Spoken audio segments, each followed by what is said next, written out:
ಎಲ್ಲರಿಗೂ ನಮಸ್ಕಾರ. 11ನೇ ತರಗತಿಯ ಕನ್ನಡ ಪಠ್ಯಭಾಗಕ್ಕೆ ಎಲ್ಲರಿಗೂ ಸ್ವಾಗತ. ಮನುಷ್ಯನು ಮಾನವೀಯ ಸಂಬಂಧಗಳನ್ನು ಮರೆತು ಸ್ವಾರ್ಥ ಚಿಂತನೆಯಲ್ಲಿ ಮುಳುಗಿದ್ದಾನೆ. ಅವನಿಗೆ ಯಾವ ಸಂಬಂಧಗಳ ಗೊಡವೆಯೇ ಇಲ್ಲ, ಯಾವುದೂ ಅವನಿಗೆ ಬೇಡ ಎನ್ನುವಂತಹ ಭಾವನೆ ಅವನಲ್ಲಿ ಇದೆ.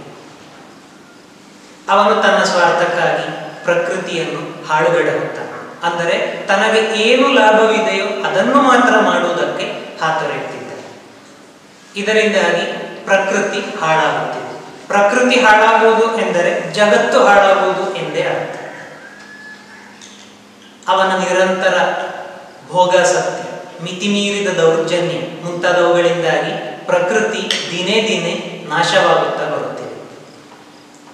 ಇದರ ದುಷ್ಪರಿಣಾಮವಾಗಿ ಅತಿವೃಷ್ಟಿ, ಅನಾವೃಷ್ಟಿ, ಭೂಕಂಪ, ಭೂಕುಸಿತ ಮುಂತಾದ ಪ್ರಾಕೃತಿಕ ದುರಂತಗಳಿಗೆ ಮಾನವರು ಸಾಕ್ಷಿಯಾಗಬೇಕಾಗಿ ಬರುತ್ತದೆ. ಇವತ್ತಿಗಿಂತ ಸುಮಾರು 15 ವರ್ಷಗಳ ಹಿಂದೆ, ಅಂದರೆ 2005ನೇ ಇಸವಿಯಲ್ಲಿ ವಿಶ್ವವೇ ತಲ್ಲಣಿಸುವಂತಹ ಒಂದು ದೊಡ್ಡ ದುರಂತ ನಮ್ಮ ಪಾಲಿಗೆ ಬಂದುಬಿಟ್ಟಿತ್ತು. ಅದುವೇ ಸುನಾಮಿ. ಚೆನ್ನೈಯ ಮರೀನಾ ಕಡಲ ತೀರ, ತಮಿಳುನಾಡಿನ ವೇಳಾಂಕಣ್ಣಿ ಮುಂತಾದವುಗಳು ಸುನಾಮಿಯ ದುರಂತವನ್ನು ಅನುಭವಿಸಿದ ಭಾರತೀಯ ತಾಣಗಳಾಗಿವೆ. ಕೇರಳಕ್ಕೂ ಕೂಡ ಸುನಾಮಿಯ ಅಲೆ ಬೀಸಿ ಬಡಿದು ಅಲ್ಲಿನ ಜನಜೀವನ ಸ್ತಬ್ಧಗೊಂಡಿತ್ತು.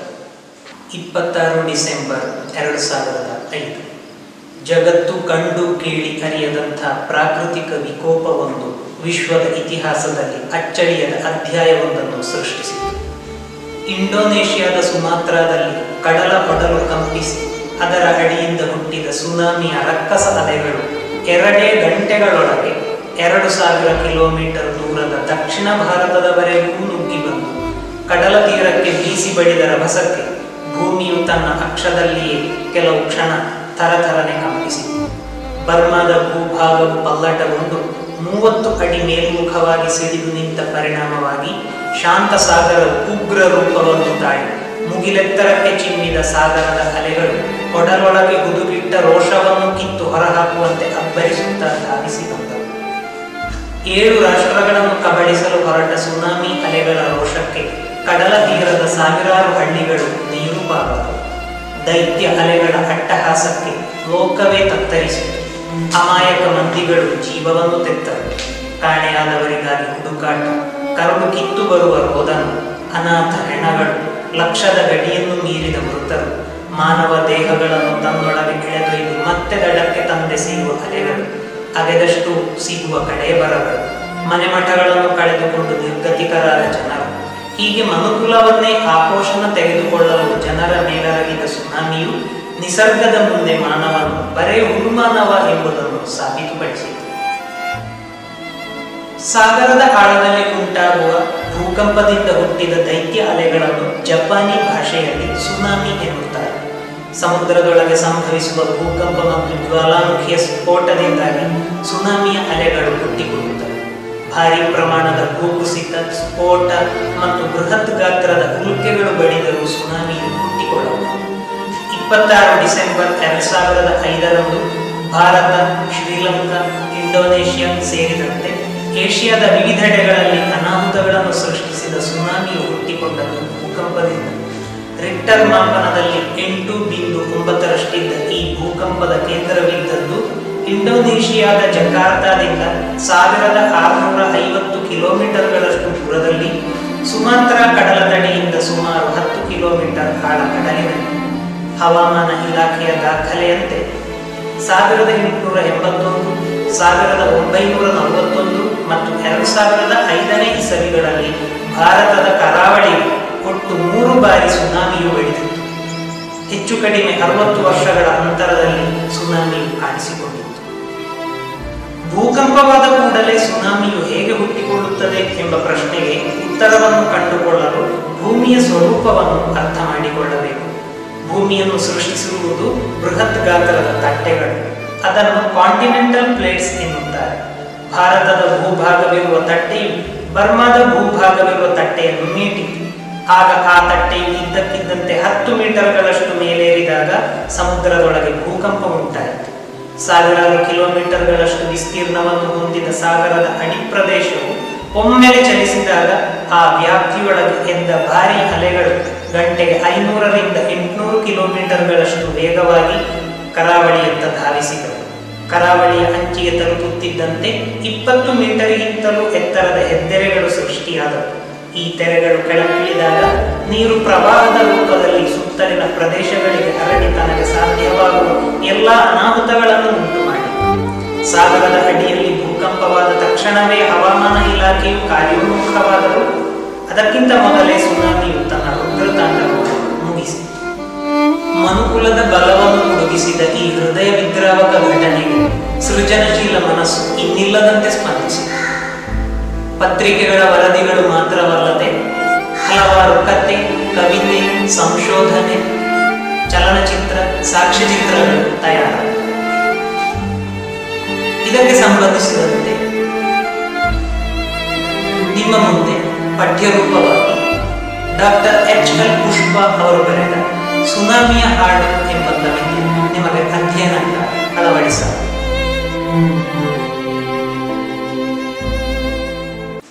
ಮುಂದೆ ಕವಿಯತ್ರಿಯ ಪರಿಚಯವನ್ನು ನೋಡೋಣ. Doctor H.L. ಪುಷ್ಪ ಅವರು ದೊಡ್ಡಬಳ್ಳಾಪುರ ತಾಲೂಕಿನ ಹೊಸಹಳ್ಳಿಯವರು.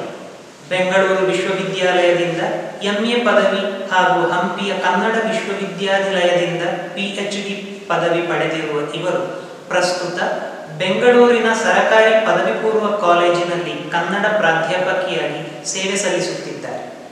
ಅಮೃತಮತಿಯ ಸ್ವಗತ, ಗಾಜುಗೋಳ, ಲೋಹದ ಕಣ್ಣು, ಮದಿರಂಗಿ ವೃತ್ತಾಂತ ಇವರ ಕವನ ಸಂಕಲನಗಳು. ಭೂಮಿಯಲ್ಲ ಇವಳು, ಪರ್ವಾ ಪರ್ವ, ಗೆಲ್ಲಲಾರ್ಕೊಮ್ಮೆ ಮೃತ್ಯುರಾಜನ ಇವರು ಬರೆದ ನಾಟಕಗಳಾಗಿವೆ. ಒರಿಸ್ಸಾದ ಉದಯ ಭಾರತೀಯ ರಾಷ್ಟ್ರೀಯ ಪ್ರಶಸ್ತಿ, ಪುತಿನ ಕಾವ್ಯ ಪುರಸ್ಕಾರ, ಕಡೆಗೋಡ್ಲು ಶಂಕರ ಭಟ್ಟ ಕಾವ್ಯ ಪ್ರಶಸ್ತಿ, ದಿನಕರ ದೇಸಾಯಿ ಕಾವ್ಯ ಪುರಸ್ಕಾರ, ಕರ್ನಾಟಕ ಸಾಹಿತ್ಯ ಅಕಾಡೆಮಿ ಪ್ರಶಸ್ತಿಗಳು ಇವರಿಗೆ ಸಂದಿವೆ. ಇಷ್ಟು ಮಾತ್ರವಲ್ಲದೆ ಕೇಂದ್ರ ಸಾಹಿತ್ಯ ಅಕಾಡೆಮಿಯ ಪ್ರಾದೇಶಿಕ ಭಾಷಾ ಸಲಹಾ ಸಮಿತಿಯ ಸದಸ್ಯರಾಗಿ, ಅನ್ವೇಷಣೆ ಎಂಬ ಸಾಹಿತ್ಯ ಪತ್ರಿಕೆಯ ಗೌರವ ಸಂಪಾದಕರಾಗಿ ಇವರು ಕಾರ್ಯನಿರ್ವಹಿಸಿದ್ದಾರೆ. ಗಂಧಗಾಳಿ, ಅವಲೋಕನ ಮುಂತಾದ ವಿಮರ್ಶಾ ಕೃತಿಗಳನ್ನು ಕೂಡ ಇವರು ಪ್ರಕಟಿಸಿದ್ದಾರೆ. ಮುಂದೆ ಪದ್ಯಭಾಗದತ್ತ ಸಾಗೋಣ.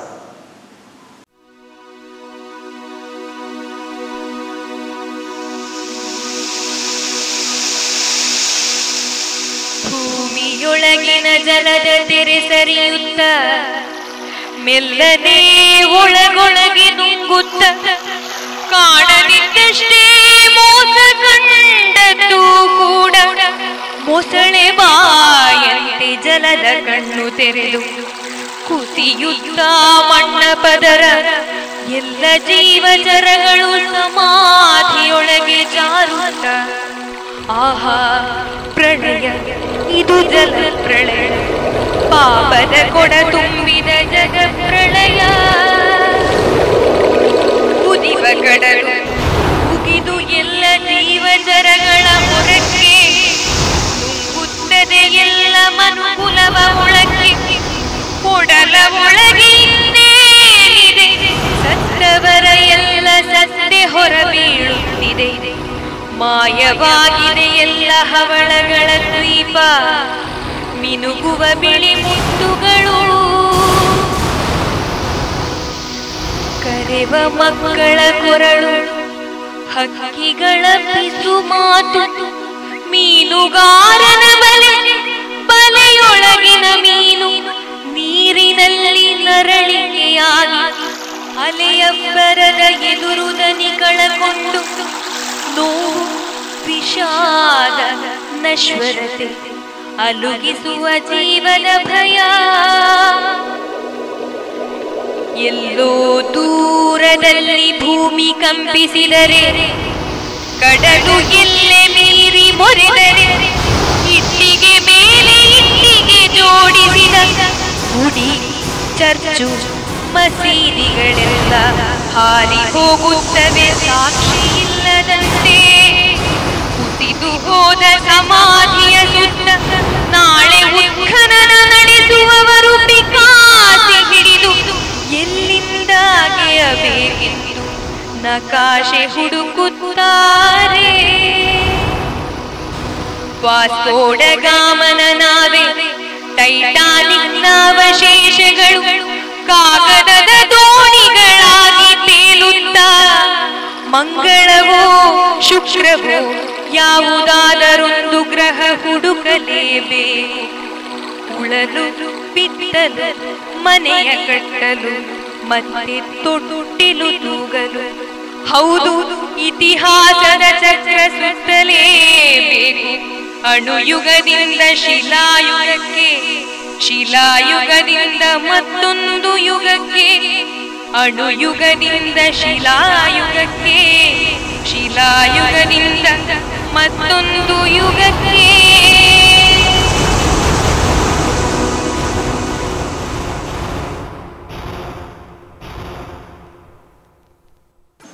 ಭೂಮಿಯೊಳಗಿನ ಜಲದ ತೆರೆ ಸರಿಯುತ್ತ ಮೆಲ್ಲನೆ ಒಳಗೊಳಗೆ ನುಂಗುತ್ತ, ಕಾಣದಿದ್ದಷ್ಟೇ ಮೋಸ ಕಂಡದ್ದೂ ಕೂಡ. ಮೊಸಳೆ ಬಾಯಂತೆ ಜಲದ ಕಣ್ಣು ತೆರೆದು ಕುಸಿಯುತ್ತ ಮಣ್ಣಪದ, ಎಲ್ಲ ಜೀವಚರಗಳು ಸಮಾಧಿಯೊಳಗೆ ಜಾರುತ್ತ, ಆಹಾ ಪ್ರಳಯ, ಇದು ಜಲಪ್ರಳಯ, ಪಾಪದ ಕೊಡ ತುಂಬಿದ ಜಗಪ್ರಳಯ. ಭೂಮಿಯೊಳಗಿನ ಜಲದ ತೆರೆ ಸರಿಯುತ್ತ ಎಂಬ ಮಾತಿನಲ್ಲಿ ಸುನಾಮಿಯ ಆಗಮನದ ಸೂಚನೆ. ಆ ರೀತಿ ಜಲದ ತೆರೆಯನ್ನು ಸರಿಸುತ್ತಾ ಬಂದ ಸುನಾಮಿಯು ಇಡೀ ನೀರೇ ಕೊಚ್ಚಿ ಹೋಗುವಂತೆ ಮಾಡುತ್ತ, ನಂತರ ಸಾಗರದ ಅಡಿಯಿಂದ ಅಲೆಗಳು ಎದ್ದಾಗ ಅದು ಭೂಮಿಯನ್ನು ಆವರಿಸಿ ಎಲ್ಲವನ್ನೂ ಕೊಚ್ಚಿಕೊಂಡು ಹೋಗುತ್ತದೆ. ಕಣ್ಣಿಗೆ ಕಂಡದ್ದು ಕಾಣದ್ದು ಎಲ್ಲವನ್ನೂ ಕೂಡ, ಅದಕ್ಕೆ ಯಾವ ಭೇದ ಭಾವವೂ ಇಲ್ಲ, ಅದು ಎಲ್ಲವನ್ನೂ ಸೆಳೆದುಕೊಂಡು ಹೋಗುತ್ತದೆ. ಜೀವರಾಶಿಗಳು ಅದರ ಅಡಿಯಲ್ಲಿ ಕುಸಿದು ಸಾಯುತ್ತವೆ.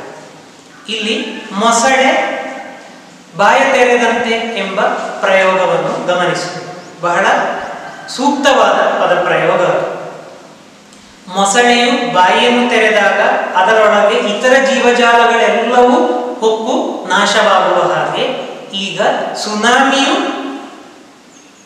ಸುನಾಮಿ ಎಂಬ ಮೊಸಳೆ ಬಾಯಿ ತೆರೆದಾಗ ನಮ್ಮ ಬದುಕು ಎಲ್ಲವೂ ಅದರೊಳಗೆ ಬಿದ್ದು ಆಹುತಿಗೊಂಡಿದೆ ಎಂಬ ಅರ್ಥವನ್ನು ಇದು ಧ್ವನಿಸುತ್ತದೆ. ಆಮೇಲೆ ಇಲ್ಲಿ ಪಾಪದ ಕೊಡ ತುಂಬಿದ ಜಗಪ್ರಳಯ. ಮನುಷ್ಯನು ಪ್ರಕೃತಿಯ ಮೇಲೆ ನಿರಂತರ ದೌರ್ಜನ್ಯವನ್ನು ಮಾಡುತ್ತಾ ಅಂದ್ರೆ ಅದು ಪಾಪ ಎನ್ನುವ ಧ್ವನಿ ಇಲ್ಲಿ ಇದೆ. ಆ ರೀತಿಯಲ್ಲಿ ಪಾಪ ಮಾಡ್ತಾ ಪಾಪದ ಕೊಡ ತುಂಬಿದಾಗ ಪ್ರಕೃತಿಯು ಸಹಿಸುವಷ್ಟು ಸಹಿಸಿ, ಆಮೇಲೆ ಸಹಿಸಲು ಸಾಧ್ಯವಾಗದ ಪರಿಸ್ಥಿತಿ ಬಂದಾಗ ತಾನಾಗಿಯೇ ಮನುಷ್ಯನಿಗೆ ಶಿಕ್ಷೆಯನ್ನು ಕೊಡುತ್ತಾಳೆ. ಇದು ಮನುಷ್ಯ ಮಾಡಿದ ಪಾಪದ ಕೊಡ ತುಂಬಿದಾಗ ಉಂಟಾದ ಜಲಪ್ರಳಯ ಮಾತ್ರ ಅಲ್ಲ, ಇದು ಜಗಕ್ಕೆ ಬಾಧಿಸಿದ ಪ್ರಳಯ ಎಂಬ ಅರ್ಥದಲ್ಲಿ ಕವಿಯತ್ರಿ ಸುನಾಮಿಯಿಂದ ಉಂಟಾದ ನಾಶದ ಸೂಚನೆಯನ್ನು ಕೊಡುತ್ತಾ ಇದ್ದಾರೆ. ಮನುಷ್ಯನು ಮಾಡಿದ ಪಾಪದಿಂದಾಗಿಯೇ ಮನುಷ್ಯನು ತನ್ನ ಬಾಳಿಗೆ ತಾನೇ ತೊಂದರೆಯನ್ನು ತಂದುಕೊಳ್ಳುತ್ತಿದ್ದಾನೆ ಎಂಬ ಸೂಚನೆ ಈ ಚರಣಗಳಲ್ಲಿ ಇದೆ. ಹೀಗೆ ಭೂಮಿಯೊಳಗಿನ ತೆರೆ ಸರಿಯುತ್ತಾ ಸಮುದ್ರದ ಅಲೆಗಳು ಎದ್ದಾಗ ಅದು ಭೂಮಿಯನ್ನು ಹೇಗೆ ಹಂತ ಹಂತವಾಗಿ ನುಗ್ಗುತ್ತಾ ಹೋಗುತ್ತದೆ ಎಂಬ ಚಿತ್ರಣವನ್ನು ಮೊದಲ ಚರಣದಲ್ಲಿ ನಾವು ನೋಡಿದೆವು. ಇನ್ನು ಎರಡನೇ ಚರಣವನ್ನು ನೋಡೋಣ. ಕುದಿವ ಕಡಲು ಉಗಿದು ಎಲ್ಲ ಜೀವಚರಗಳ ಹೊರಕ್ಕೆ ನುಂಗುತ್ತಿದೆ ಎಲ್ಲ ಮನುಕುಲವ ಒಳಕ್ಕೆ. ಒಡಲ ಒಳಗೆ ಇನ್ನೇನಿದೆ, ಸತ್ತವರ ಎಲ್ಲ ಸತ್ತೆ ಹೊರಬೀಳುತ್ತಿದೆ. ಮಾಯವಾಗಿದೆ ಎಲ್ಲ ಹವಳಗಳ ದ್ವೀಪ, ಮಿನುಗುವ ಬಿಳಿಮುತ್ತುಗಳು. ಸುನಾಮಿ ಬರುವಾಗ ಅದೊಂಥರದ ಜ್ವಾಲಾಮುಖಿಯ ರೂಪದಲ್ಲಿ ಹೊರಗೆ ಚಿಮ್ಮುತ್ತದೆ. ಸುನಾಮಿ ಅಂದರೆ ಸಮುದ್ರದ ಒಳಗೆ ನಡೆಯುವಂಥ ಭೂಕಂಪ, ಲವರಸ, ಜ್ವಾಲಾಮುಖಿ ಎಲ್ಲವೂ ಕೂಡ ಅಲ್ಲಿ ಇದೆ. ಆಗ ಏನಾಗುತ್ತದೆ ಅಂದರೆ ಕಡಲು ಕುದಿಯುತ್ತದೆ. ಕಡಲು ಕುದಿದು ಮೊದಲು ಅದರೊಳಗಿರುವ ಎಲ್ಲ ಜಲಚರಗಳನ್ನು ನುಂಗಿ ಅದು ಹೊರಕ್ಕೆ ಎಸೆಯುತ್ತದೆ.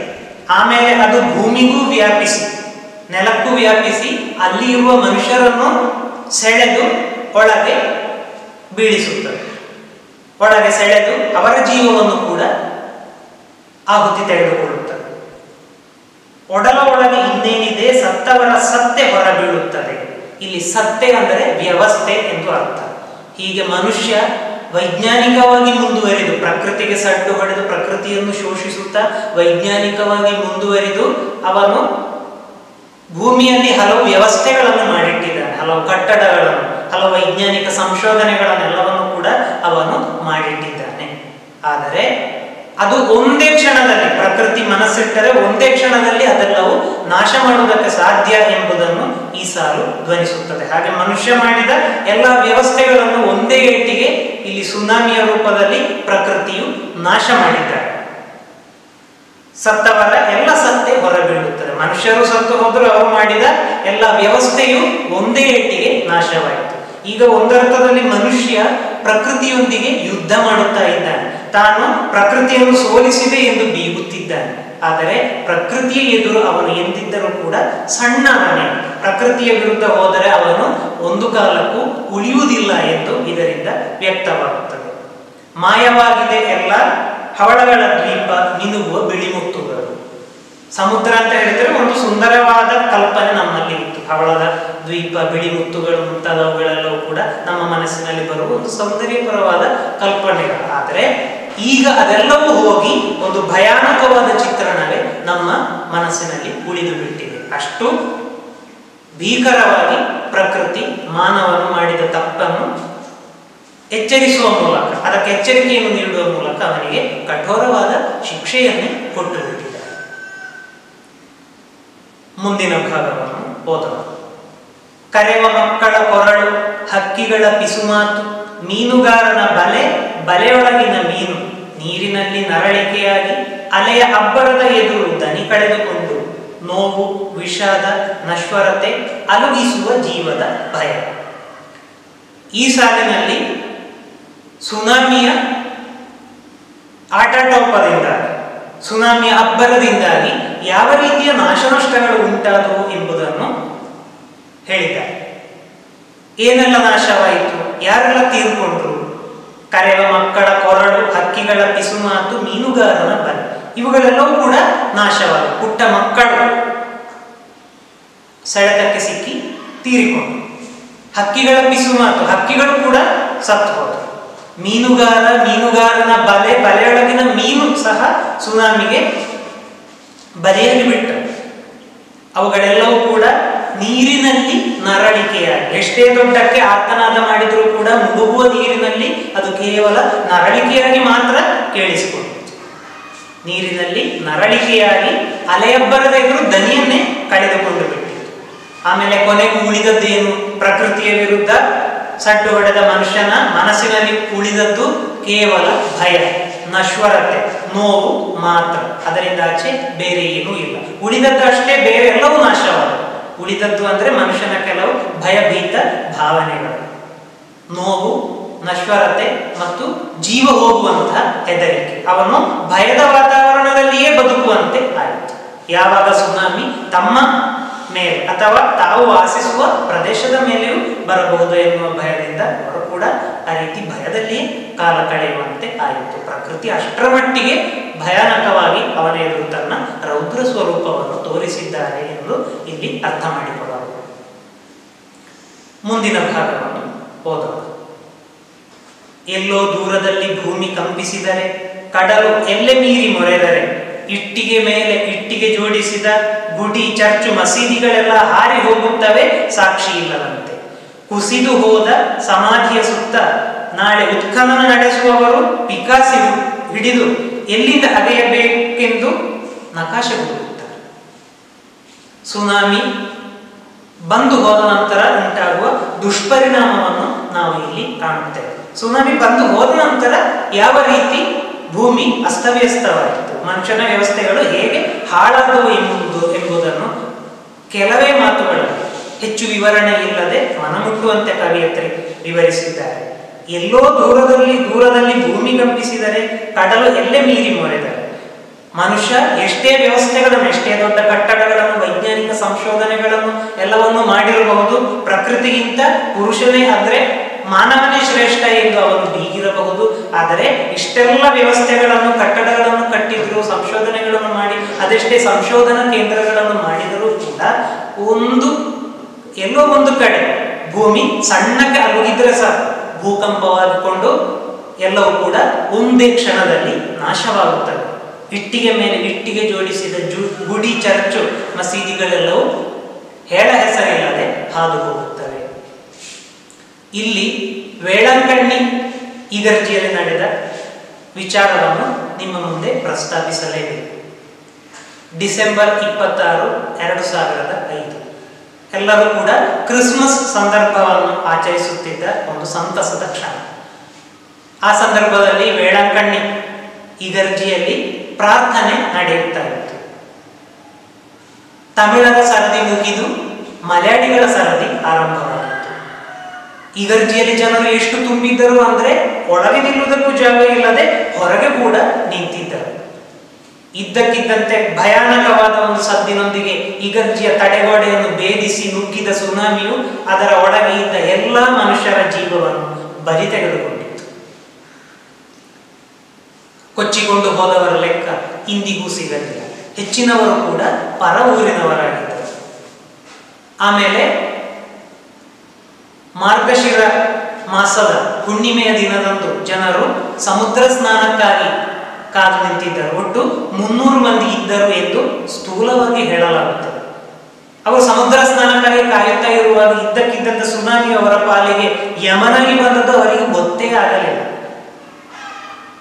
ಕೊಚ್ಚಿಕೊಂಡು ಹೋದವರ ಲೆಕ್ಕ, ಸರಿಯಾದ ಲೆಕ್ಕ ಅಲ್ಲಿಯೂ ಕೂಡ ಇಂದಿಗೂ ಸಿಗಲಿಲ್ಲ. ಮನುಷ್ಯ ಎಷ್ಟೇ ವ್ಯವಸ್ಥೆಗಳನ್ನು, ಎಷ್ಟೇ ಆರಾಧನಾಲಯಗಳನ್ನು ಕಟ್ಟಿದರೂ ಕೂಡ ಪ್ರಕೃತಿಯನ್ನು ಮಿತಿಮೀರಿ ಶೋಷಿಸಿದರೆ ಆಕೆ ಕೊಡುವ ಶಿಕ್ಷೆಯನ್ನು ತಡೆದುಕೊಳ್ಳುವುದಕ್ಕೆ ಮಾನವನಿಗೆ ಸಾಧ್ಯ ಇಲ್ಲ.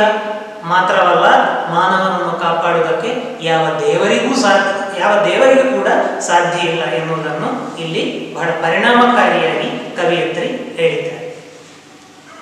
ಆಮೇಲೆ ಕುಸಿದು ಹೋದ ಸಮಾಧಿಗಳ ಸುತ್ತ ಎಲ್ಲರೂ ತೀರಿಕೊಂಡು ಹೋಗಿ ಎಲ್ಲ ಕಟ್ಟಡಗಳೆಲ್ಲ ಕುಸಿದು ಹೆಣಗಳೆಲ್ಲ ಬಿದ್ದುಕೊಂಡು ಇರುವ ಆ ಒಂದು ಪ್ರದೇಶದಲ್ಲಿ ಬಂದಾಗ ಎಲ್ಲವೂ ಕೂಡ ಒಂದು ಶೂನ್ಯವಾಗಿ ಕಾಣಿಸುತ್ತದೆ. ಅದನ್ನು ತೋಡಿ ತೆಗೆಯಲು ಬಂದವರಿಗೆ ಉತ್ಖನನವನ್ನು ನಡೆಸುವವರು. ಉತ್ಖನನ ನಡೆಸುವುದು ಅಂದ್ರೆ ಏನು? ಉತ್ಖನನ ನಡೆಸುವುದು ಅಂದ್ರೆ ಭೂಮಿ ಅಡಿಯಲ್ಲಿ ಸೇರಿ ಹೋದ ಭಾಗಗಳನ್ನು ಪುನಃ, ಅವಶೇಷಗಳನ್ನು ಪುನಃ ಅಗೆದು ತೆಗೆಯುವುದು. ಈಗ ತೀರಿ ಹೋದ ವ್ಯಕ್ತಿಗಳ ಹೆಣಗಳು, ಆಮೇಲೆ ಕುಸಿದು ಹೋದ ಕಟ್ಟಡಗಳ ಅವಶೇಷಗಳನ್ನೆಲ್ಲ ಅಗೆದು ತೆಗೆಯುವುದಕ್ಕೆ, ಉತ್ಖನನ ಮಾಡುವುದಕ್ಕೆ ಜನರು ಬರ್ತಾರೆ. ಎಲ್ಲ ಕಡೆಯೂ ಕೂಡ ಹೆಣಗಳು, ಮುರಿದು ಬಿದ್ದ ಅವಶೇಷಗಳು. ಎಲ್ಲಿಂದ ಶುರು ಮಾಡಬೇಕು ಎಂದೇ ಗೊತ್ತಾಗದ ಗೊಂದಲ ಅವರಿಗೆ. ಆ ಸನ್ನಿವೇಶವನ್ನು ಮನಸ್ಸಿನಲ್ಲಿ ಕಲ್ಪಿಸಿಕೊಳ್ಳಿ. ಆ ಕಲ್ಪನೆ ಬಂದಾಗ ಸುನಾಮಿ ಎಷ್ಟು ಘೋರ ಎನ್ನುವುದು ನಿಮಗೆ ಅರ್ಥವಾಗುತ್ತದೆ. ಎಲ್ಲಿಂದ ಅಗೆಯಬೇಕೆಂದರೆ ಅವರು ನಕಾಶೆ ಹುಡುಕುತ್ತಾರೆ. ಇಂತಿಂಥ ಜಾಗದಲ್ಲಿ ಸುನಾಮಿ ಬಂದು ಎಲ್ಲವೂ ಕೂಡ ನಾಶವಾಗಿದೆ ಅಂತ ಹೇಳಿ ನಕ್ಷೆಯಲ್ಲಿ ಇದೆ. ಆದರೆ ಈ ಜಾಗ ಯಾವುದು ಎಂದು ಗುರುತು ಸಿಗದಷ್ಟು ಕೂಡ ಅದು ವಿರೂಪಗೊಂಡಿರುತ್ತದೆ. ಒಂಥರ ಸ್ಮಶಾನ ಸದೃಶವಾದ ಒಂದು ದೃಶ್ಯದ ಕಲ್ಪನೆಯನ್ನು ನಾವಿಲ್ಲಿ ಕಾಣಬಹುದು. ಇಲ್ಲಿ ಉತ್ಖನನ ನಡೆಸುವವರು ಎಲ್ಲಿಂದ ಅಗೆಯಬೇಕೆಂದರೆ ನಕಾಶೆ ಹಿಡಿದು ಹುಡುಕುವ ಮತ್ತು ಅದಕ್ಕೋಸ್ಕರ ಪಡಿಪಾಟಲು ಮಾಡುವ ಒಂದು ಸಂದರ್ಭವನ್ನು ಕಾಣಬಹುದು.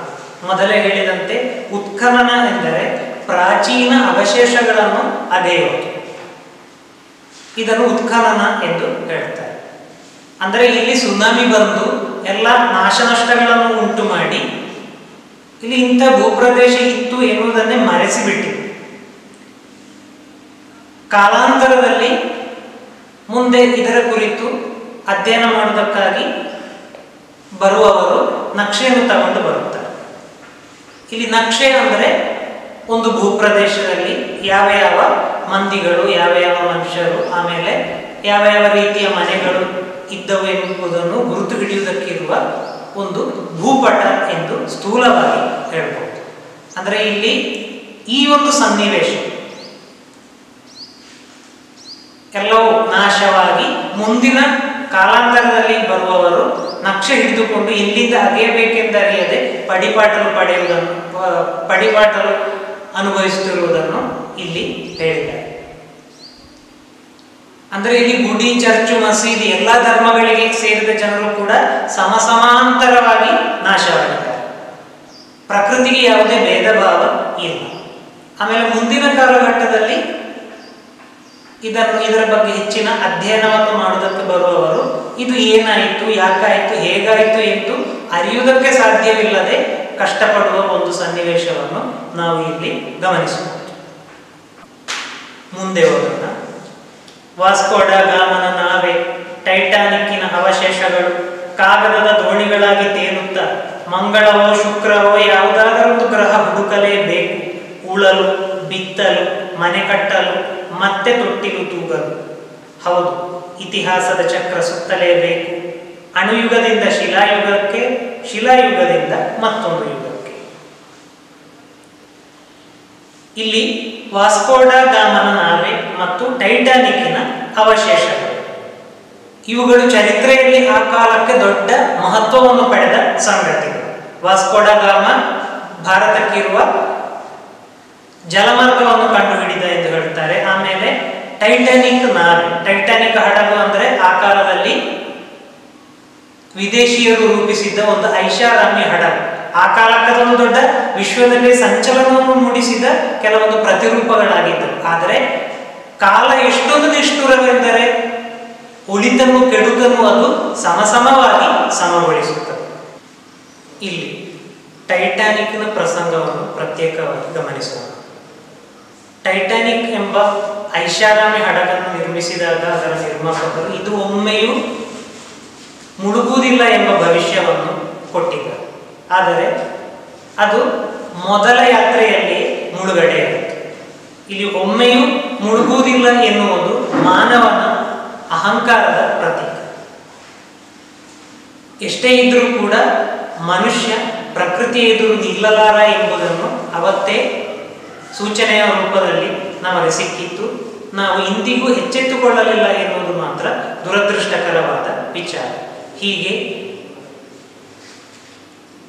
ಪ್ರಕೃತಿಯ ಮೇಲಿನ ಶೋಷಣೆ ಮತ್ತು ಅದರಿಂದ ಉಂಟಾಗುವ ಪ್ರಾಕೃತಿಕ ದುರಂತಕ್ಕೆ ಮಾನವನೇ ಮೂಲ ಕಾರಣ. ಮಾನವ ಕೇಂದ್ರಿತ ಅಭಿವೃದ್ಧಿಯು ತನ್ನ ಒಡಲಲ್ಲಿಯೇ ದುರಂತದ ಬೀಜಗಳನ್ನು ಅಳವಡಿಸಿಕೊಂಡು ಇರುತ್ತದೆ. ಅಭಿವೃದ್ಧಿಯು ತನ್ನ ಪರಾಕಾಷ್ಠೆಯನ್ನು ಮುಟ್ಟಿದೊಡನೆ ಅವುಗಳು ಚಿಗುರೊಡೆದು ದುರಂತದ ವಿರಾಟ ಪ್ರದರ್ಶನಕ್ಕೆ ಸಜ್ಜಾಗುತ್ತವೆ. ದುರಂತದ ಬಿಸಿ ಮುಟ್ಟುವ ವೇಳೆಗೆ ನಾವು ಮತ್ತೆಂದೂ ಹಿಂದಕ್ಕೆ ಬರಲು ಸಾಧ್ಯವಿಲ್ಲದ ಪರಿಸ್ಥಿತಿಯನ್ನು ತಲುಪಿರುತ್ತೇವೆ. ಈಗ ಇತ್ತೀಚೆಗೆ ಬಂದ ಕೊರೋನಾ ಮಹಾಮಾರಿಯು ಕೂಡ ನಾವು ಪ್ರಕೃತಿ ಮತ್ತು ಅದರಲ್ಲಿ ಬದುಕುತ್ತಾ ಇರುವ ಜೀವಜಾಲಗಳಿಗೆ ಉಂಟು ಮಾಡಿದ ದೌರ್ಜನ್ಯಗಳಿಂದ ಹುಟ್ಟಿದ ಪರಿಣಾಮ. ಈಗ ವಾಸ್ಕೋ ಡ ಗಾಮನ ನಾವೆ ಮತ್ತು ಟೈಟಾನಿಕ್ ಕೇವಲ ಅವಶೇಷಗಳು ಮಾತ್ರ. ಅವುಗಳೀಗ ಕಾಗದದ ದೋಣಿಗಳಂತೆ ತೇಲುತ್ತಾ, ಚೂರು ಚೂರುಗಳಾಗಿ ತೇಲುತ್ತಾ ಎಲ್ಲೋ ಮುಳುಗಿರಬಹುದು. ಈ ರೀತಿಯಲ್ಲಿ ಮನುಷ್ಯನ ಬದುಕು ಒಂದು ಕಾಲದ ನಂತರ ಪ್ರಕೃತಿಯ ಹೊಡೆತಕ್ಕೆ ಸಿಲುಕಿ ನಾಶಗೊಳ್ಳುತ್ತದೆ. ಆಮೇಲೆ ಎಲ್ಲವೂ ನಾಶಗೊಂಡ ಮೇಲೆ ಪ್ರಕೃತಿಯಲ್ಲಿ ಬದುಕುವುದಕ್ಕೆ ಸಾಧ್ಯವಾಗದ ಪರಿಸ್ಥಿತಿ ಬರಬಹುದು. ಇದಕ್ಕೇನು ಕಾರಣ ಎಂದರೆ ಮನುಷ್ಯನು ಪ್ರಕೃತಿಯೊಂದಿಗೆ ನಡೆಸುವ ಹೋರಾಟ, ಅದರ ಮೇಲೆ ಮಾಡುವ ನಿರಂತರ ದೌರ್ಜನ್ಯ. ಇದರಿಂದಾಗಿ ಪ್ರಕೃತಿ ನಾಶಗೊಳ್ಳುವ ಹಾಗೆ ಕಂಡರೂ ಕೂಡ ಪ್ರಕೃತಿ ನಾಶಗೊಳ್ಳುವುದಿಲ್ಲ, ಅದು ಇಡೀ ಮಾನವ ಜನಾಂಗವನ್ನೇ ನಾಶ ಮಾಡಿಬಿಡುತ್ತದೆ. ಮಾನವನಿಗೆ ಭೂಮಿಯಲ್ಲಿ ಬದುಕುವುದಕ್ಕೆ ಆಗದ ಒಂದು ಪರಿಸ್ಥಿತಿ ಬಂದು ಬಿಡುತ್ತದೆ. ಆಗ ಬದುಕುವುದಕ್ಕೆ ಇನ್ನು ಜಾಗ ಎಲ್ಲಿದೆ ಅಂತೇಳಿ ಹುಡುಕುತ್ತಾ ಹೋಗಿ ಹೋಗಿ ಭೂಮಿಯಲ್ಲಿಯೇ ಬದುಕುವುದಕ್ಕೆ ಸಾಧ್ಯ ಇಲ್ಲ ಎಂದು ತಿಳಿದಾಗ ಅವನು ಮತ್ತೆ ಮಂಗಳ ಗ್ರಹವು, ಶುಕ್ರ ಗ್ರಹವು, ಹೀಗೆ ನೀರು ಇರುವಂತಹ ಯಾವುದಾದರೊಂದು ಗ್ರಹವನ್ನು ಅಂದರೆ ಯಾವುದಾದರೊಂದು ಹೊಸ ನೆಲೆಯನ್ನು ಹುಡುಕಬೇಕಾಗಿ ಬರುತ್ತದೆ. ಇದು ದುರಂತ. ಯಾಕೆ ಹುಡುಕಬೇಕಾಗಿ ಬರುತ್ತದೆ ಅಂದರೆ ಉಳಲು, ಬಿತ್ತಲು, ಮನೆಯ ಕಟ್ಟಲು, ಮತ್ತೆ ತೊಟ್ಟಿಲು ತೂಗಲು. ಅಂದರೆ ಮನುಷ್ಯ ತನ್ನ ಬದುಕನ್ನು ಮೊದಲಿನಿಂದಲೇ ಆರಂಭ ಮಾಡಬೇಕಾಗಿ ಬರುತ್ತದೆ. ಅಂದರೆ ಎಲ್ಲವನ್ನು ಕಳೆದುಕೊಂಡು ಎಲ್ಲವೂ ನಾಶವಾಗಿ ಒಂದು ಶೂನ್ಯದ ಪರಿಸ್ಥಿತಿ ಇಲ್ಲಿ ಇರುತ್ತದೆ. ಆ ಬಳಿಕ ಇನ್ನು ಮನೆ ಕಟ್ಟುವುದಕ್ಕೆ, ಉಳುವುದಕ್ಕೆ, ಬಿತ್ತುವುದಕ್ಕೆ, ಮತ್ತೆ ಸಂಸಾರ ಮಾಡುವುದಕ್ಕೆ ಎಲ್ಲವೂ ಕೂಡ ಮೊದಲಿನಿಂದಲೇ ಆರಂಭ ಆಗಬೇಕಾಗ್ತದೆ. ಅಂದರೆ ನಾವು ಈಗ ಅಣುಯುಗದಲ್ಲಿ ಇದ್ದೇವೆ, ಸಂಶೋಧನೆಯ ಯುಗದಲ್ಲಿ ಇದ್ದೇವೆ. ಈಗ ಪ್ರಕೃತಿಯ ಹೊಡೆತಕ್ಕೆ ಸಿಲುಕಿ ಎಲ್ಲವೂ ನಾಶಗೊಂಡು ನಾವು ಇನ್ನು ಪುನಃ ಆದಿಮಾನವರಂತೆ ಬದುಕಬೇಕಾಗಿ ಬರುತ್ತದೆ ಎನ್ನುವ ಧ್ವನಿ ಇಲ್ಲಿ ಇದೆ. ಈಗ ನಾವು ಎಲ್ಲವನ್ನು ಪಡೆದುಕೊಂಡಿದ್ದೇವೆ, ಎಲ್ಲವೂ ಇದೆ. ಆದರೆ ಪ್ರಕೃತಿಯಿಂದಾಗಿ ಇಡೀ ಭೂಮಿ ಅಂದರೆ ಮನುಷ್ಯನ ಬದುಕೆ, ಮಾನವ ಜನಾಂಗವೇ ನಾಶಗೊಂಡಾಗ ಮುಂದೆ ಬದುಕುವುದಕ್ಕೆ ಯಾವ ದಾರಿಯೂ ಇಲ್ಲದೆ ಆದಿಮಾನವರಾಗಿದ್ದಾಗ ಅವರು ಯಾವ ರೀತಿ ಬದುಕುವುದಕ್ಕೆ ಆರಂಭಿಸಿದರು? ಶೂನ್ಯದಿಂದ. ಅವರಿಗೆ ಏನೂ ಇರಲಿಲ್ಲ. ಏನೂ ಇಲ್ಲದ ಪರಿಸ್ಥಿತಿಯಿಂದ ಅವರು ಜನಾಂಗದಿಂದ ಜನಾಂಗವಾಗಿ ಬೆಳೆಯುತ್ತಾ ಬಂದು ಆಮೇಲೆ ಅವರು ಈಗ ಅಣುಯುಗವನ್ನು ಸ್ಥಾಪಿಸಿದರು, ವೈಜ್ಞಾನಿಕ ವಿಧಾನಗಳನ್ನು ಮುಂದಿಟ್ಟರು.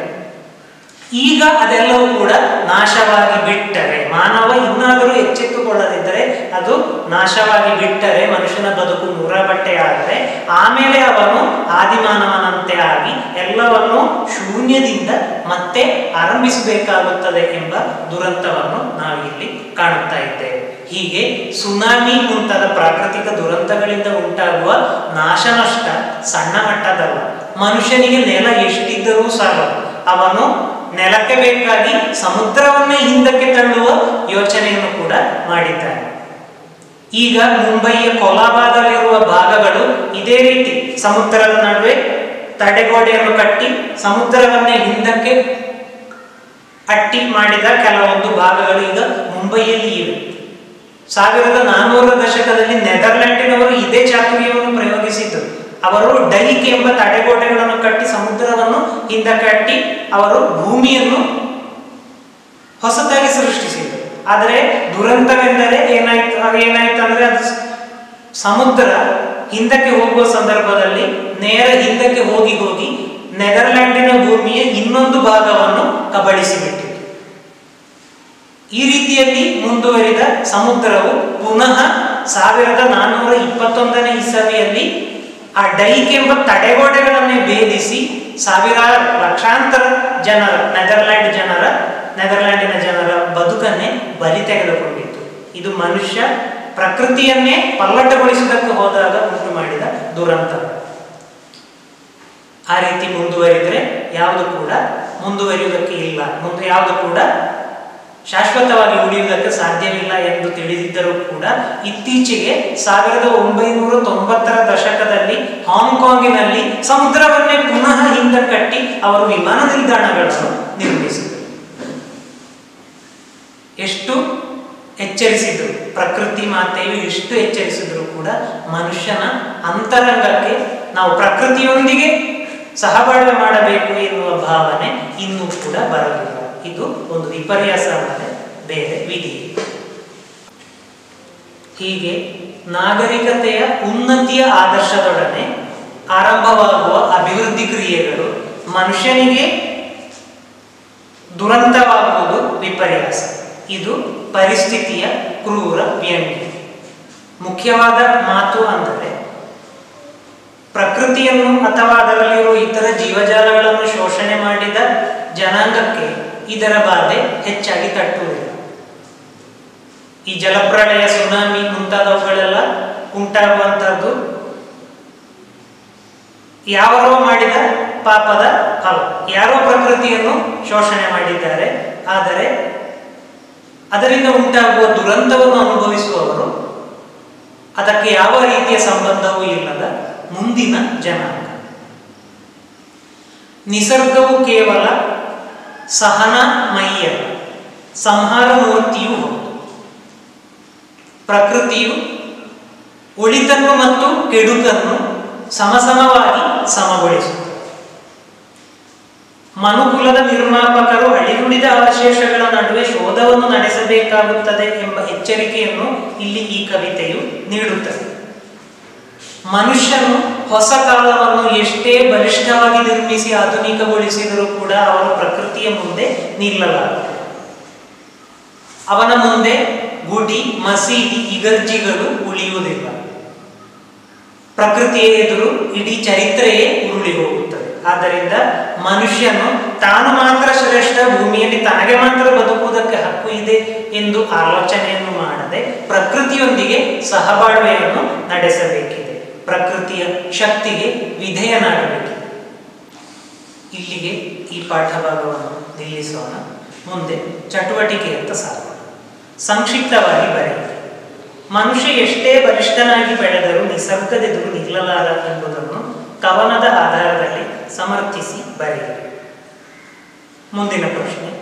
ಸುನಾಮಿಯು ಪಾಪದ ಕೊಡ ತುಂಬಿದ ಜಗಪ್ರಳಯ. ಕವಿಯತ್ರಿಯ ಈ ಮಾತಿನ ಹಿನ್ನೆಲೆಯ ಔಚಿತ್ಯವನ್ನು ತಿಳಿಸಿ. ಮುಂದಿನ ಪ್ರಶ್ನೆ. ಇತಿಹಾಸದ ಚಕ್ರ ಸುತ್ತಲೇಬೇಕು. ಈ ಮಾತಿನ ಸ್ವಾರಸ್ಯವನ್ನು ಬರೆಯಿರಿ. ಪ್ರೀತಿಯ ವಿದ್ಯಾರ್ಥಿಗಳೇ, ಈಗಾಗಲೇ ವಿವರವಾಗಿ ಪಾಠವನ್ನು ಮಾಡಲಾಗಿದೆ. ಆ ರೀತಿ ಕೇಳಿಸಿಕೊಂಡ ಪಾಠದ ಹಿನ್ನೆಲೆಯಲ್ಲಿ ನೀವೇ ಇದಕ್ಕೆ ಉತ್ತರವನ್ನು ಕಂಡುಕೊಂಡು ಭಾಷಾ ಅಧ್ಯಾಪಕರಿಗೆ ತೋರಿಸಿ. ಮುಂದೆ ಚಟುವಟಿಕೆಗಳು. ಪ್ರಕೃತಿ ವಿಕೋಪಗಳಲ್ಲಿ ಲಾತೂರು ಭೂಕಂಪ ಹಾಗೂ ಕೇದಾರನಾಥ ಜಲಪ್ರಳಯ ಮರೆಯಲಾಗದ ದುರಂತಗಳಾಗಿವೆ. ಅವುಗಳ ಕುರಿತು ಸಮೂಹ ಮಾಧ್ಯಮಗಳ ನೆರವಿನಿಂದ ಸಾಕಷ್ಟು ಮಾಹಿತಿಗಳನ್ನು ಕಲೆ ಹಾಕಿ ಒಂದು ಸಾಕ್ಷ್ಯಚಿತ್ರವನ್ನು ತಯಾರಿಸಿದೆ. ಲಾತೂರು ಭೂಕಂಪ ಮತ್ತು ಕೇದಾರನಾಥ ಜಲಪ್ರಳಯದಂತೆ ಇತ್ತೀಚೆಗೆ ಕೇರಳದ ವಿವಿಧೆಡೆಗಳಲ್ಲಿ, ಮುಖ್ಯವಾಗಿ ಮಲಪ್ಪುರಂ ಜಿಲ್ಲೆಗಳಲ್ಲೆಲ್ಲ ಪ್ರವಾಹ ಬಂದಿತ್ತು. ಅದೇ ಸಂದರ್ಭದಲ್ಲಿ ಅದೇ ಹೊತ್ತಿಗೆ ಕೊಡಗಿನಲ್ಲಿ ಭೂಕುಸಿತವು ಉಂಟಾಯಿತು. ಈ ಎಲ್ಲ ವಿಚಾರಗಳನ್ನು ತಿಳಿದುಕೊಂಡು ವಾರ್ತಾಪತ್ರಿಕೆ ಅದನ್ನೆಲ್ಲವನ್ನು ನೋಡಿಕೊಂಡು ಆಧುನಿಕ ದೃಶ್ಯ ಮಾಧ್ಯಮಗಳ ನೆರವಿನಿಂದ ಮಾಹಿತಿಗಳನ್ನು ಸಂಗ್ರಹಿಸಿ ಅದೇ ಆಧಾರದಿಂದ ನಿಮಗೆ ಸಾಕ್ಷ್ಯಚಿತ್ರವನ್ನು ತಯಾರಿಸುವುದಕ್ಕೆ ಸಾಧ್ಯವಿದೆ. ಹೆಚ್ಚಿನ ಸಂಶಯಗಳಿದ್ದಲ್ಲಿ ನೀವು ನಿಮ್ಮ ಭಾಷಾ ಅಧ್ಯಾಪಕರ ನೆರವನ್ನು ಪಡೆದುಕೊಳ್ಳಿ. ಪ್ರಕೃತಿ ವಿಕೋಪ ಸಂತ್ರಸ್ತರಿಗೆ ಪುನರ್ವಸತಿಯನ್ನು ಕಲ್ಪಿಸುವುದಕ್ಕಾಗಿ ಸಹಾಯ ಒದಗಿಸುವಂತೆ ಕೋರಿ ಮುಖ್ಯಮಂತ್ರಿಗೆ ಸಲ್ಲಿಸಲು ಮನವಿ ಪತ್ರವನ್ನು ತಯಾರಿಸಿದೆ. ಸುನಾಮಿ, ಬರ, ಭೂಕಂಪ ಮುಂತಾದ ಪ್ರಕೃತಿ ವಿಕೋಪಗಳನ್ನು ತಡೆಯುವ ಸಲುವಾಗಿ ಕೈಗೊಳ್ಳುವ ಕೆಲಸಗಳ ಕುರಿತು ಪರಿಸರ ಸಂರಕ್ಷಣೆಯ ಕಾರ್ಯಯೋಜನೆಯನ್ನು ತಯಾರಿಸಿದೆ. ಮೊದಲೇ ಹೇಳಿದಂತೆ ಇವುಗಳೆಲ್ಲವೂ ಕೂಡ ಪ್ರಾಕೃತಿಕ ದುರಂತಗಳು. ಈ ಪ್ರಾಕೃತಿಕ ದುರಂತಗಳು ಉಂಟಾಗುವುದಕ್ಕೆ ಕಾರಣಗಳು ಏನು, ಅದರ ಪರಿಣಾಮಗಳು ಏನು, ಆಮೇಲೆ ಅದನ್ನು ಯಾವ ರೀತಿಯಲ್ಲಿ ತಡೆಯಬಹುದು ಎಂಬುದನ್ನು ನೀವು ಈ ಪಾಠದ ಆಧಾರದಿಂದ ತಿಳಿದುಕೊಳ್ಳಬಹುದು. ಪಾಠದ ಮುಕ್ತಾಯದಲ್ಲಿ ನಾವು ಯಾವ ರೀತಿ ಪ್ರಕೃತಿಯೊಂದಿಗೆ ಸಹಬಾಳ್ವೆ ನಡೆಸಬೇಕು ಎಂದು ಹೇಳಿರುವಾಗ ಅದಕ್ಕೆ ತಕ್ಕ ಉತ್ತರವೂ ಕೂಡ ನಿಮ್ಮ ಮನಸ್ಸಿನಲ್ಲಿ ಒಂದು ಪ್ರಚೋದನೆಯ ರೂಪದಲ್ಲಿ ಮೂಡಿರಬಹುದು. ಪ್ರಕೃತಿಯನ್ನು ಯಾವ ರೀತಿಯಲ್ಲಿ ಸಂರಕ್ಷಿಸಬಹುದು ಎನ್ನುವುದನ್ನು ನೀವೊಂದು ಲೇಖನದ ರೂಪದಲ್ಲಿ ಬರೆದರೆ ಈ ಪ್ರಶ್ನೆಗೆ ಉತ್ತರ ತಯಾರಾಗುತ್ತದೆ. ಮುಂದಿನ ಪ್ರಶ್ನೆ. ಕವಿತೆ ಎಂದರೆ ನಲಿವಿನ ಅಭಿವ್ಯಕ್ತಿಯಾಗಿರುವಂತೆ ನೋವಿನ ಅಥವಾ ದುರಂತದ ಅಭಿವ್ಯಕ್ತಿಯೂ ಹೌದು. ಈ ಹಿನ್ನೆಲೆಯಲ್ಲಿ ಕುವೆಂಪು ಅವರ ಸುಗ್ಗಿ ಬರುತ್ತಿದೆ ಕವನದೊಂದಿಗೆ ಈ ಕವನವನ್ನು ಹೋಲಿಸಿ ವೈಶಿಷ್ಟ್ಯವನ್ನು ಗುರುತಿಸಿರಿ. ಕುವೆಂಪು ಅವರು ಬರೆದ ಸುಗ್ಗಿ ಕವಿತೆಯು ಸಂತಸದ ಸಂಕೇತ. ಇಲ್ಲಿ ಸುನಾಮಿಯ ಹಾಡು ಎಂಬ ಕವಿತೆಯು ಪ್ರಾಕೃತಿಕ ದುರಂತದ ನೋವಿನ ಸಂಕೇತ. ಸುಗ್ಗಿಯು ಸಂತಸದ ಸ್ಥಿತಿಯಾಗಿರುವಂತೆ ಇಲ್ಲಿ ಸುನಾಮಿಯ ಹಾಡು ಅದು ನೋವಿನ ಚಿಂತಾಜನಕ ಸ್ಥಿತಿ. ಸುಗ್ಗಿಯಲ್ಲಿ ಪ್ರಕೃತಿಯ ಸೌಂದರ್ಯದ ಆರಾಧನೆ ಇದ್ದರೆ ಸುನಾಮಿಯ ಹಾಡಿನಲ್ಲಿ ಪ್ರಕೃತಿಯ ವಿಕೋಪದ ಆ ಒಂದು ದುರಂತದ ಕ್ಷಣವನ್ನು ಕಾಣ್ತೇವೆ. ಇಷ್ಟು ಸೂಚನೆಗಳನ್ನು ಗಮನದಲ್ಲಿಟ್ಟುಕೊಂಡು ನೀವು ಅದಕ್ಕೆ ಉತ್ತರವನ್ನು ಕಂಡುಕೊಳ್ಳಿ. ಆಮೇಲೆ ಭೇಟಿಯಾಗೋಣ. ನಮಸ್ಕಾರ.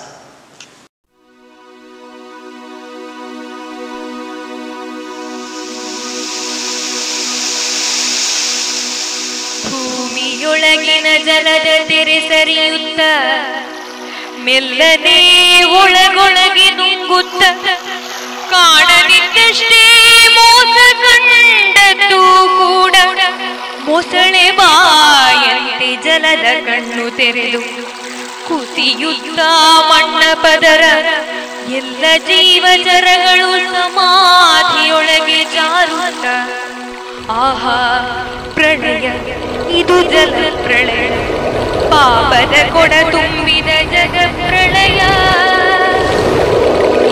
ಕುದಿವ ಕಡಲು ಮುಗಿದು ಎಲ್ಲ ಜೀವಜರಗಳ ಹೊರಕ್ಕೆ ನುಂಗುತ್ತದೆ ಎಲ್ಲ ಮನುಕುಲವ ಒಳಗೆ ಕೊಡಲ ಒಳಗೆ ಇನ್ನೇನಿದೆ ಸತ್ತವರ ಎಲ್ಲ ಸತ್ತೆ ಹೊರ ಬೀಳುತ್ತಿದೆ ಮಾಯವಾಗಿದೆ ಎಲ್ಲ ಹವಳಗಳ ದ್ವೀಪ ಮಿನುಗುವ ಬಿಳಿ ಮುತ್ತುಗಳು ಕರೆವ ಮಕ್ಕಳ ಕೊರಳು ಹಕ್ಕಿಗಳ ಪಿಸು ಮಾತು ಮೀನುಗಾರನ ಬಲೆಯೊಳಗಿನ ಮೀನು ನೀರಿನಲ್ಲಿ ನರಳಿಕೆಯಾಗಿ ಅಲೆಯಬ್ಬರದ ಎದುರು ದನಿಗಳ ಕೊಂಡು ನೋವು ವಿಷಾದ ನಶ್ವರತೆ ಅಲುಗಿಸುವ ಜೀವನ ಭಯ ಎಲ್ಲೋ ದೂರದಲ್ಲಿ ಭೂಮಿ ಕಂಪಿಸಿದರೆ ಕಡಲು ಎಲ್ಲೆ ಮೀರಿ ಮೊರೆದರೆ ಇಟ್ಟಿಗೆ ಮೇಲೆ ಇಟ್ಟಿಗೆ ಜೋಡಿಸಿದ ಗುಡಿ ಚರ್ಚು ಮಸೀದಿಗಳೆಲ್ಲ ಹಾರಿ ಹೋಗುತ್ತವೆ ಸಾಕ್ಷಿ ಇಲ್ಲದಂತೆ ಕುಸಿದು ಹೋದ ಸಮಾಧಿಯ ಸುತ್ತ ನಾಳೆ ಉತ್ಖನನ ನಡೆಸುವವರು ಪಿಕಾಸಿ ಹಿಡಿದು ಎಲ್ಲಿಂದಾಗೆಯಬೇಕೆಂದು ನಕಾಶೆ ಹುಡುಕುತ್ತಾರೆ. ವಾಸ್ಕೋಡ ಗಾಮನ ನಾವೆ ಟೈಟಾನಿಕ್ ಅವಶೇಷಗಳು ಕಾಗದದ ದೋಣಿಗಳಾಗಿ ತೇಲುತ್ತ ಮಂಗಳವೋ ಶುಕ್ರವೋ ಯಾವುದಾದರೊಂದು ಗ್ರಹ ಹುಡುಕಲೇಬೇಕು. ಉಳಲು ಬಿತ್ತಲು ಮನೆಯ ಕಟ್ಟಲು ಮತ್ತೆ ತೊಟ್ಟಿಲು ತೂಗಲು ಹೌದು ಇತಿಹಾಸದ ಚಕ್ರ ಸುತ್ತಲೇಬೇಕು. ಅಣುಯುಗದಿಂದ ಶಿಲಾಯುಗಕ್ಕೆ ಶಿಲಾಯುಗದಿಂದ ಮತ್ತೊಂದು ಯುಗಕ್ಕೆ ಅಣುಯುಗದಿಂದ ಶಿಲಾಯುಗಕ್ಕೆ ಶಿಲಾಯುಗದಿಂದ ಮತ್ತೊಂದು ಯುಗ